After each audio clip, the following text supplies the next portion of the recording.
நான் புது கார் தான் நான் வாங்குறேன், என்கிட்ட தான் மேனுஃபேக்சரிங் வாரண்டி இருக்குது, ஸ்டாண்டர்ட் வாரண்டி இருக்குது, ப்ளஸ் இன்சூரன்ஸ் இருக்குது, நான் எதுக்கு எக்ஸ்டர்னல் வாரண்டிக்கு நான் பே பண்ணணும் அப்படிங்கிற டவுட், அந்த கன்ஃபியூஷன் எல்லாருக்குமே இருக்கும். வாரண்டினா என்ன, எக்ஸ்டர்னல் வாரண்டினா என்ன, இதை பற்றின டீட்டெயிலை இந்த வீடியோவில் ஃபுல்லாக பார்த்துருவோம் வாங்க. நீங்கள் யூஸ் பண்ணுற காரில் டெக்னிக்கல் ப்ராப்ளம் இல்லைனா மேனுஃபேக்சரிங் டிஃபெக்ட் வந்தால் அந்த வாரண்டி பீரியடுக்குள்ள ஸ்பெசிஃபிக் அந்த ஸ்பேரை ஃப்ரீயாக ரீப்ளேஸ்மெண்ட் இல்லைனா சர்வீஸ் நம்ம பண்ணிக்கலாம். ரெண்டாவது, வாரண்டியில் எந்தெந்த ஸ்பேர் கிளைம் ஆகும் அப்படிங்கிறத நீங்கள் கார் புக் பண்ண வரும்போது கன்சர்ன் எக்ஸிக்யூட்டிவ் கிட்ட அந்த லிஸ்ட்டை கேட்டு நீங்கள் தெரிஞ்சு வச்சுக்கோங்க. இன்கேஸ் எக்ஸ்டீரியரா ஏதாவது ஒரு டேமேஜ் ஆச்சு அப்படின்னா இது வாரண்டில கிளைம் ஆகாது, அது இன்சூரன்ஸ் வேற டிபார்ட்மெண்ட். வாரண்டிங்கிறது மேனுஃபேக்சரிங் டிஃபெக்ட் ஆனா மட்டுமே தான் அதை நம்ம கிளைம் பண்ண முடியும். இப்போ நான் சொன்னது எல்லாமே வாரண்டி. இப்போ வாரண்டி பாத்தீங்க அப்படின்னா ஒவ்வொரு பிராண்டுமே ஒவ்வொரு விதமா வாரண்டி கொடுக்குறாங்க. ஃபார் எக்ஸாம்பிள் மாருதி என்ன பண்றாங்க அப்படின்னா 3 years ஆர் 1 lakh கிலோமீட்டர் வரைக்கும் மேனுஃபேக்சரிங் வாரண்டி தராங்க. பட் எனக்கு அந்த வாரண்டி பீரியட் பத்தாது, எனக்கு அடிஷனல் ஒரு 3 years வேணும், ஆர் 60,000 கிலோமீட்டர் அடிஷனல் எனக்கு வேணும் அப்படிங்கும் போது நம்ம அதுக்கு எக்ஸ்ட்ரா பேமெண்ட் பண்ணி அந்த வாரண்டி நம்ம இன்க்ரீஸ் பண்ணிக்கலாம். நம்ம அதுக்கு பேர் தான் எக்ஸ்டெண்டட் வாரண்டி. இந்த எக்ஸ்டெண்டட் வாரண்டி போட்டிங்க அப்படின்னா நம்ம காருக்கு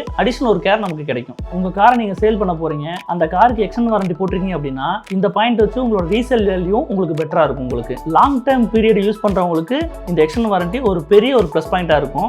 ஹை பட்ஜெட் கார் வாங்க போறீங்க, அதோட ஸ்பேர் பார்ட்ஸ் எல்லாமே பார்த்தீங்கன்னா ஹை வேல்யூ பார்ட்ஸா இருக்கும். ஸோ நீங்க அந்த காருக்கு எல்லாமே கம்பல்சரி நீங்க எக்ஸ்டெண்டட் வாரண்டி போட்டுக்கிறது ஒரு பெனிஃபிட்டா இருக்கும். இந்த விஷயம் உங்களுக்கு புதுசா இருந்துச்சு அப்படின்னா இந்த வீடியோக்கு ஒரு லைக் போட்டு நம்ம பேஜை ஃபாலோ பண்ணிக்கோங்க. தேங்க்யூ.